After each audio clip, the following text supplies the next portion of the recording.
Et des fraises, il y en a aussi de magnifiques dans le reportage qui arrive. On vous emmène en week-end à la pointe du Finistère où nous allons faire un détour par Plougastel, célèbre pour ses gariguettes. Côté paysage, la presqu'île de Crozon va vous transporter dans les Caraïbes. Léa Deschâteaux, Alix Ponsard et Gilles Parot.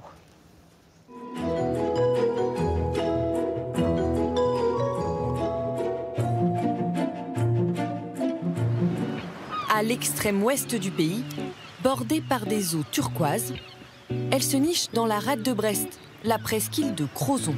Ici se côtoient landes de bruyères, falaises vertigineuses et une eau transparente, celle de la mer d'Iroise.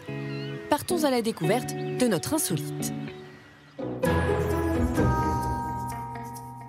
Pour profiter au mieux de la presqu'île, prenons le large, on part pour 1 heure de promenade en mer, c'est parti.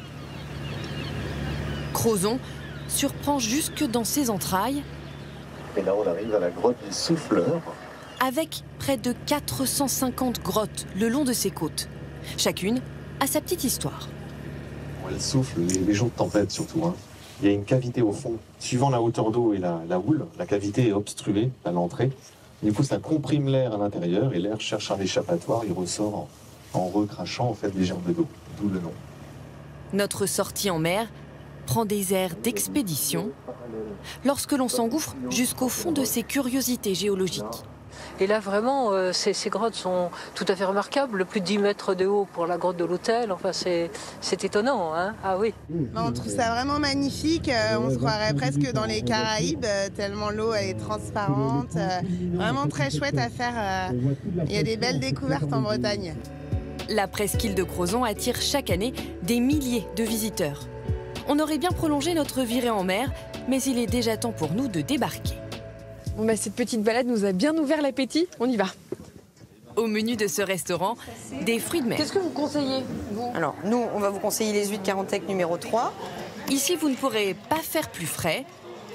Le vivier se trouve à seulement quelques pas, dans l'arrière-cuisine. Vous avez le même produit ici qu'au niveau de la dégustation. C'est Johan qui s'en occupe. Vous avez tout ce qui est palourde qui viennent des Côtes d'Armor, on a des Vénus qui viennent de la rade de Brest. C'est ultra frais, c'est ultra vivant. Tellement vivant. Ouais, il faut pas y laisser un doigt. Hein. Que même Johan se fait surprendre par la vigueur de sa langouste.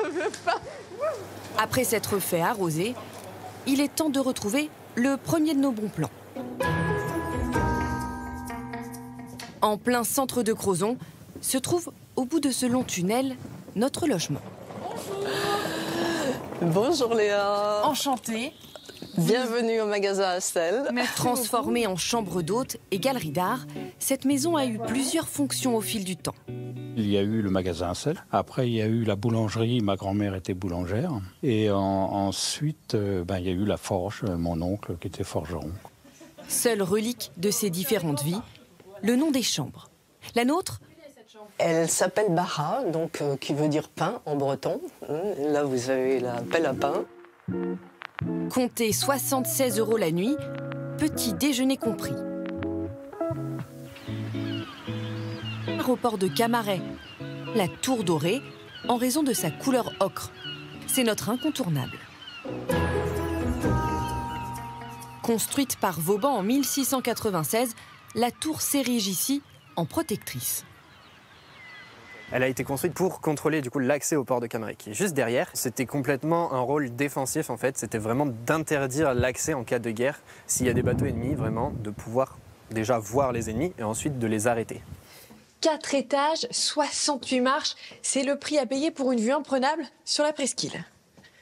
Là, on est quasiment à 18 mètres de hauteur. On voit vraiment l'anse de Camaret, on voit même encore mieux l'entrée du Goulet.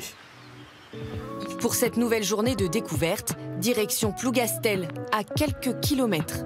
Violaine nous attend devant l'un des 7 calvaires monumentaux de Bretagne. Un calvaire, c'est un monument religieux qui servait à la fois à commémorer les morts, mais aussi à avoir un rôle éducatif. Mais il a bien failli disparaître. Bombardé lors de la Libération, ce calvaire fut restauré à l'identique, immortalisant dans le grès ces statues qui, pendant des siècles, ont incarné l'espoir pour les habitants de la paroisse. On allait vers ces saints pour faire des offrandes, pour prier, pour espérer que soit on aille mieux, soit pour éloigner justement la maladie de nous. Plus de 20 000 calvaires bordent les routes de Bretagne, mais un autre patrimoine plus gourmand participe à la renommée du territoire. Plougastel, la capitale de la fraise, ce serait pas l'occasion de faire un petit détour pour en manger quelques-unes? La fraise n'a pourtant pas toujours été cultivée ici. Son arrivée à Plougastel est le fruit du hasard. La fraise, elle vient du Chili en fait. Elle est revenue avec un navigateur, François-Amédée Fraisier, en 1714. Il y a eu des plants qui ont été replantés à Plougastel. Chez nous, en Bretagne, à la pointe, il y a un climat favorable à la fraise. Il ne fait jamais trop chaud, ni trop froid. Le problème aujourd'hui, c'est que n'importe quel producteur de France peut appeler son produit fraise de Plougastel pour le vendre plus cher par ailleurs. Voilà pourquoi le secteur a demandé à ce que cette production soit certifiée géographiquement. Nous ne repartons pas les mains vides pour un prix en vente direct de 10 € le kilo. La presqu'île de Crozon, c'est aussi 150 km de sentiers. Pour en faire le tour, il faut au moins 6 jours. Pour notre part, on s'est arrêté dès la première occasion, là où nous avons déniché notre dernier bon plan.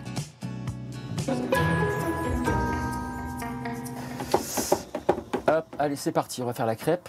Gilles nous accueille à bord de son food truck. Sa spécialité, la galette saucisse. On la tourne avec le roselle. Une saucisse bretonne évidemment, et bien grillée. Là c'est prêt, donc prêt à déguster. Et après on peut aller randonner quoi. Ah bah après, ouais, la petite sieste ou alors la rando, c'est comme vous voulez. Pour apprécier notre crêpe bien méritée, nous nous mettons à l'abri des assauts de la mer, tout au bout de cette langue de terre. C'est ici que le soleil se couche le plus tard, en France.